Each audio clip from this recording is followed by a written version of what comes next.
Hey everyone, and welcome back to another industry report. Today we have yet another Epic Games Store exclusive story. However, this time it's very different because it involves a crowdfunded project and, yes, literally broken promises. Now, if you missed today's other video which went out just before this one, it covers my thoughts on returning to Destiny 2, and I think you'll enjoy it quite a bit, so be sure to check that out.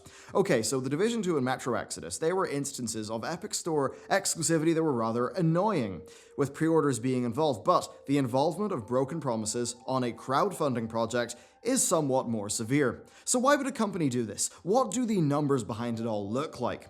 Well, as somebody who's running a gaming news channel, but also runs a 5-person game studio, I think this is something that I can offer a bit more of a well-rounded opinion on. So this is all happening around a game called Phoenix Point, which is a spiritual successor to XCOM that, unlike Xenonauts, is led by the creator of XCOM. So it's safe to say that this is a game that many people were very excited about because the modern XCOM titles went in a bit of a different direction. So it's not a surprise that it was successfully crowdfunded, but the thing is that it wasn't crowdfunded on Kickstarter, no, it was crowdfunded on Fig.com. Fig is an entirely different beast. While you can do regular backer pledges to get regular Kickstarter-style rewards, you can also invest in projects. You buy Fig shares from which you will receive dividends based on the financial performance of the title. So not only do we have crowdfunding, but we also have crowd investing, which might actually shine a bit of a light on what's happening here, as the game's investors will likely receive details about the deal with Epic Games. Anyway, as a part of this crowdfunding campaign, Snapshot said that the game would be available on a wide variety of storefronts, including Good Old Games and Steam. Things continue to go well for the developers after their Fig campaign. They were selling their game pre-orders through their own Xsolla-powered store, and they were actually able to bring in a lot of revenue this way, hitting over 100k a month, partially I believe because certain tiers would give you early access to builds of the game. As you can see, this was a very successful game even before its launch. And it really does go back to an older school of design as compared to the modern XCOM titles. It tries to strike a sort of a new balance that's still rooted in the old. So you can see how it gained a dedicated and passionate audience. People really want a game like this to exist. Well, the more recent news is that Epic Games have snapped it up as an Epic Store exclusive. Yeah, a game that was supposed to be on Steam and GoG, a game that was crowdfunded on that, is now on the Epic Games Store with a 1-year exclusivity period. Rather understandably, this has upset many of the game's backers and pre-purchasers. Frankly, it's been a pretty rubbish move in terms of Snapshot Games' public relations. Now, they have since said that backers will receive Steam keys and Good Old Games keys once the Epic Store exclusivity period runs out, but past that, well, the news is what it is. Now, the silver lining here is that Snapshot Games have said that all backers are going to get 1 year of free DLC for the game, which is, I suppose, a good move, but is not one that has reversed the backlash. Rather interestingly, this is a case of consumers sticking by their principles, firmly saying no to the exclusivity business practices of the Epic Games Store that they do not like, even in spite of it getting them free content. Of course, that's just what the backers are doing. Whether the Epic Games Store exclusivity impacts their sales or not, that's something that we'll just have to wait and see once the game launches, and that's maybe something that Fig investors could leak. The developers hosted an AMA on their Reddit, and in that we learned quite a bit. First, they approached Epic for distribution on the store, and from reading in between the lines, it seems like then Epic went in for the deal. Now, this deal has allowed them to commit more to the launch version and to immediately start development of a year worth of DLC across 3 major packs. It almost seems like Epic have part-funded a year of the company's existence, essentially. Now, for the Fig investors, it's extremely good, but that can't be shared publicly, the numbers there. I'm sure we'll have a forum post leak it at some stage, though. The game itself is not going to have DRM, and it actually can run without the Epic launcher, which I believe is different to Steam distributed games, and this does mean you would be able to manually add it to your Steam library and basically never see the Epic launcher. You just have to buy it through the Epic Store. And then finally, they said that about 3% of backers have refunded so far. But that's a big so far. There really is a lot to analyze with this one. So first, Snapshot Games have said that the deal they struck with Epic was enough that they could just simply refund all their Fig backers and still come out ahead. That might seem surprising to you, but I really don't think it is. $1 million in sales at $60 is 24,000 sales after the Steam cut, or 19,000 sales after the Epic Store cut.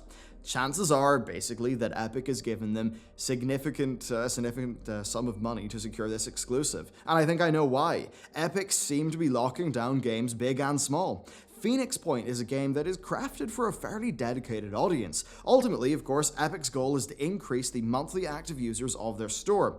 Even if exclusivity annoys people, to them, well, this is a super dedicated audience. It's an underserved audience for Phoenix Point, and that means that they, sure, while they may say they will boycott because people really want that game, I wonder if Epic are thinking, yeah, they'll be pissed off about our store, but you know what? They really want this game, and they're probably going to use our store anyway. And for them, that's a way of increasing their MAUs and getting more people on the platform. Essentially, an exclusivity deal with Phoenix Point might get them a higher conversion rate. Now, sure, it might cost them a lot of money up front, but Epic probably know that if they know that if they convert somebody into an active store user, then they just get to skim 12% off all their future spend on titles, and that certainly would add up to be a lot of money. It's also kind of similar to how, like, say, first-party console exclusives don't have to sell that well in order to meet their business goals. They just have to exist to beef up the platform and get more users for the platform, which leads to a lot of residual income. Now, this very much seems to be Epic's plan, and it's a plan that is eating up many, many games, big and small. The Division 2, the next game from Supergiant, the creators of Bastion and Transistor, now Phoenix Point. This clearly shows that they are willing to go for crowdfunded games.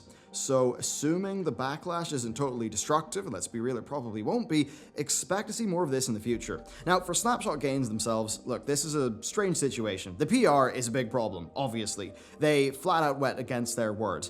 And I don't think it's hyperbolic to say they did betray the trust of their backers. It is a scummy as hell move from the customer's perspective, but as always, that is just one perspective out of many, and we do need to think about this from the other perspectives involved. They likely will have burnt through a fair amount of their cash by the time this game releases, and as they say, you are only as good as your last released game in the indie sort of space. This means that a failed game can really ruin a studio. Getting a game complete, on time, and on budget is fine, but if you're left with a team of people in an office and they need to work in something, and you don't have that much money left because you're waiting on your income to come in from the game you're trying to sell, then you're in a really tricky business spot. And this is something that happens to most indie teams, and it's a massive point of failure. Trust me, like, I know from being around the industry, it's a big, big point of failure. So from the perspective of Snapshot Games, this exclusivity deal will essentially guarantee the financial success of Phoenix Point. Sure, they will lose sales, they will take a big hit in public relations, but they're going to earn significantly more money from each Epic Games Store sale that they do get, and of course that 88% also applies to future DLC. And, well, development of post-launch content seems to be entirely financially sure now that they've received all this money. If you're heading up a 30-person studio, then insofar as your day-to-day experience goes, one of your main concerns is going to be securing the jobs of your staff. Now, this deal likely did that, and I can see why it was made. It's not ideal for customers. It is really not, but when you weigh up the decisions of a team leader and what they have to make, then yeah, a part of it does make sense. Especially since this is not an Ubisoft or Activision Blizzard scale company with a massive war chest. This is a small 30-person-ish team. Concerns of that studio going under and all the jobs being lost will be felt to a very great magnitude for its leadership. Now still, it's not ideal for customers. As sound as the developer reasoning may be, it does not change that for customers. Once more, this highlights the complex relationship between developer and customer. People love making games to the point where they want to do it full time. The thing is, that requires money. Now, if most of that can come from game sales, ideally almost all of it, that is ideal. But it's a lot of risk, and it's more risky than having Tim Sweeney pop down to your office with a massive sack of cash. So that's kind of the dev perspective. As for the investors and Fig, well, they really have done well. Of course, Fig count upfront distributor payments as revenue, and that means it's going to contribute to the Fig dividends. More information will probably come to light soon in that, but this is likely good financial news for the people who decided to invest money through Fig into Phoenix Point. So, at the end of the day, it is kind of simple. Epic have enough money to just give to developers and publishers, really deals that many of them seemingly can't refuse. Part of that's Fortnite, but part of that is the massive access to capital that they have through Tencent's 40% ownership in the company. Yeah, Tencent are here because Tencent and NetEase just seem to have a hand in a lot these days. I don't want to repeat myself in the criticisms of the Epic Games Store. I know that not doing that will not make this seem like a mega balanced video, but guys, you know what my thoughts on the Epic Games Store are. I do not like it one bit in terms of how they've done it, and I think the behavior of Epic versus the behavior of Valve, it's pretty simple. Valve are idealistic libertarian types who have these plans that are kind of open to abuse and don't always work out that well. Whereas Epic, flat out, are just a lot more controlling and I think inherently less customer friendly. The core of that really is that, and you see this so much when you look at the two different company approaches, Valve try to think of bottom-up approaches to problems. With Epic, it's the opposite. They're top-down. They want growth, they have a near endless amount of money, and they are happy to spend it. So really, I can understand why every side here did what they did. Now, seeing as I have not crowdfunded a game project yet, and that's down to us being a new team and me not wanting to risk people's money in a Kickstarter before I know it's a sure thing, well, selling a pitch to Epic and then having everyone on my team have their job be secure for a year or two, that absolutely would be alluring. I can't say that's not the case. I think anyone who employs people will understand that. But in my case, I've not crowdfunded, and that makes it simple. That's not the case for Snapshot Games. They have crowdfunded, and that means fundamentally that, yes, trust has been broken. They crowdfunded this game. They got investors on board with this game, saying it would be on Steam and GoG. They then changed that plan without consulting, without telling, because they were in basically, NDA'd up while they were discussing the deal with Epic. That is a problem. That does make Snapshot Games less trustworthy as a company. It hurts their current PR, it will hurt Phoenix Point's sales, to what degree we don't know, and when they move on to their next project after Phoenix Point, some people won't forget, and it will probably hurt that as well. For them, it's a balancing act. Will they have gained more than they lost? Right now, it's really hard to tell. As always, the Epic Games Store exclusivity saga continues. It is not a particularly fun topic to talk about, and it's not a business practice that I like at all. So, there you go. Thank you very much for watching this video. Be sure to check out my Destiny 2 thoughts, which have also went up today. And with that, I will see you next time.